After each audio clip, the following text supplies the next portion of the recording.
l'ADN est un processus qui se déroule avant toute division cellulaire. La cellule, avant qu'elle se divise, elle réplique son matériel génétique afin qu'elle puisse le transmettre de façon égale aux cellules filles.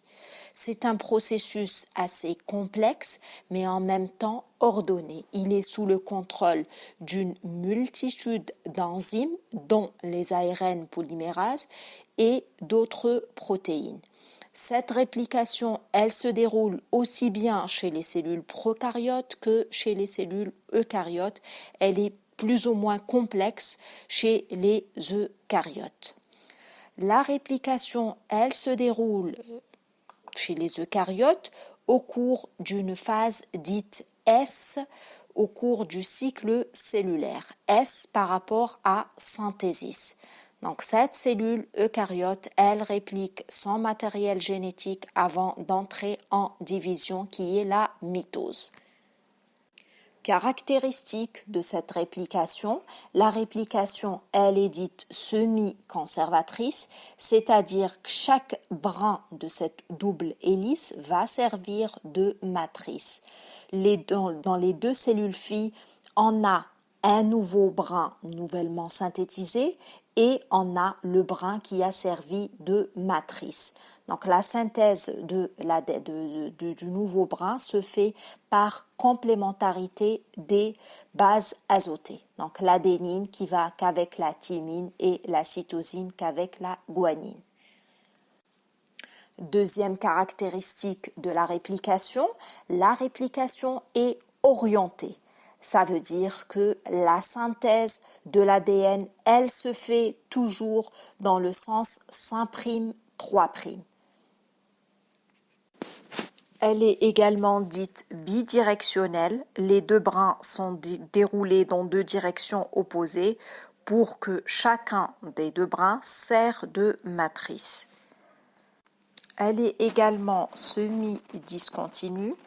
La réplication pour les deux brins commence en même temps, sauf qu'on aura un brin précoce, le brin matrice qui est orienté dans le sens 3', 5', est répliqué de façon continue dans le sens 5', 3'. Et le deuxième brin matrice orienté dans le sens 5', 3', lui aussi est répliqué toujours dans le sens 5', 3', mais de façon discontinue. Donc on aura la formation de plusieurs petits fragments appelés fragments d'Okazaki. Le déroulement de la réplication. La réplication débute premièrement par le déroulement de la double hélice. La double hélice est déroulée grâce à une enzyme qu'on appelle l'hélicase. La réplication débute toujours à partir d'un point précis qui est appelé origine de réplication. Et c'est à partir de là qu'on aura une fourche mobile qui est la fourche de réplication. Cette fourche a la forme d'un Y. Donc on a parlé de la séparation des deux brins, le déroulement de la double hélice qui est assuré par l'hélicase. Ensuite, on aura la fixation de protéines qu'on appelle protéines SSB, Single Strand Bending. Il s'agit de protéines fixatrices d'ADN monocaténaire, c'est-à-dire qu'elles vont empêcher la reformation de la double hélice. Elles vont garder les deux brins réplication. Ensuite, la réplication commence, on a dit à partir d'un point initiateur, et là, on aura le phénomène qui va se dérouler. Une fois une partie de l'hélice ouverte, déroulée, l'initiation, elle peut commencer par l'action de l'ADN polymérase 3. Cet ADN polymérase 3 nécessite une petite amorce. Cette amorce de quoi est constituée? Elle est constituée par un petit fragment d'ARN. Donc ce petit fragment renferme environ 5 à 15 nucléotides qui sont complémentaires à la matrice d'ADN. L'amorce d'ARN est synthétisée par une ARN polymérase qu'on appelle la primase.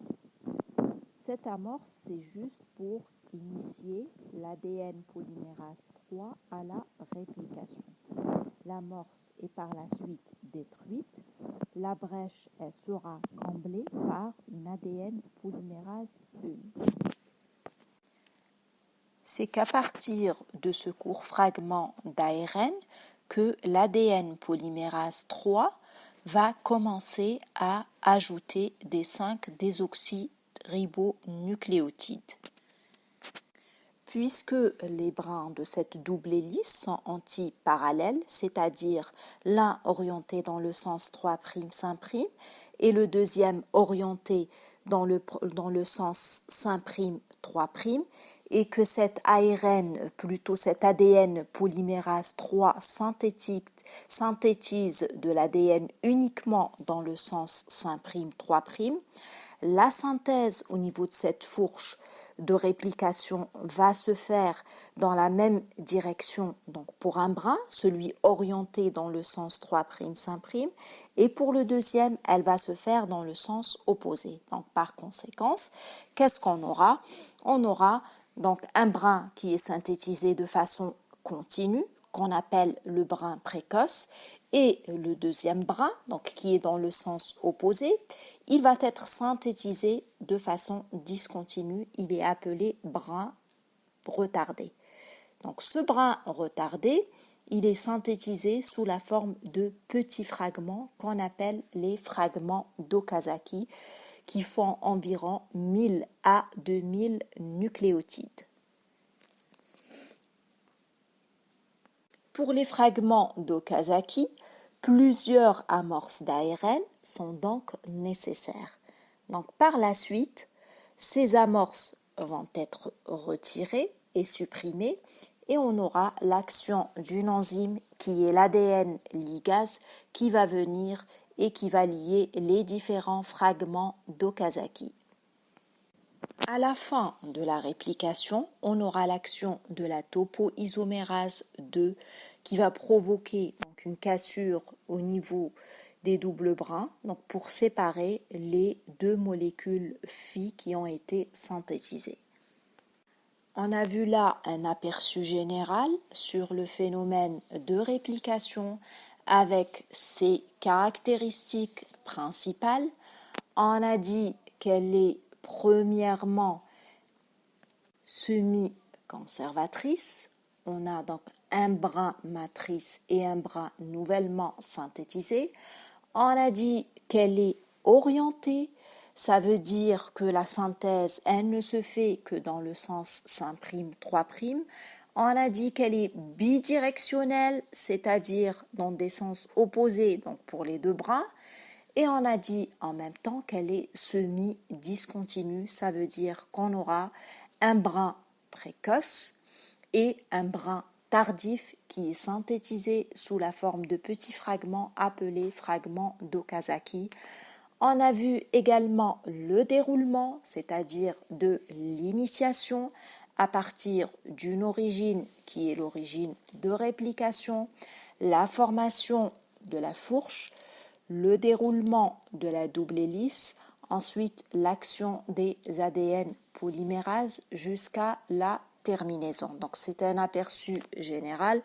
On va voir ultérieurement la réplication chez les prokaryotes, la différence avec les eucaryotes et également la réplication de l'ADN mitochondrial.